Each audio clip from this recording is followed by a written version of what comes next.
মামা এই জায়গাটা অনেক শান্ত। শান্ত থাকলে চিন্তা পরিষ্কার হয়। চিন্তা পরিষ্কার না হলে সিদ্ধান্ত ভুল হয়। আমরা ছোটবেলা থেকে অনেক কিছু শিখেছি, কিন্তু সব কাজে লাগাতে পারিনি। থাকলেই হয় না, ব্যবহার জানতে হয়।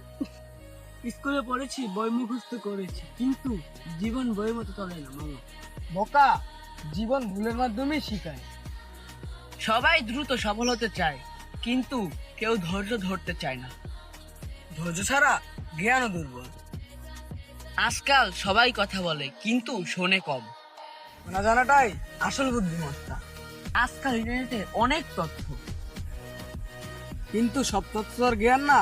যেটা কাজে লাগে সেটাই জ্ঞান। একটা মানুষ 10টা কথা জানে, আর একজন একটা কথাই কাজে লাগায়, দ্বিতীয় জনই এগিয়ে যায়। সময় সবার জন্যই সমান, কিন্তু ব্যবহারটা সমান না। সময় ব্যবহারে মানুষ আলাদা। আজ যা শিখছি তাই কাল কাজে লাগবে। অনেকে বলে ভাগ্য, অনেকে বলে চেষ্টা, কিন্তু চেষ্টা ছাড়া ভাগ্য লাগে না। বড় কথা না, ছোট শর্ত, ছোট শর্তই বড় পরিবর্তন আনে। এই বেঞ্চে বসেই আমরা কিছু শিখছি।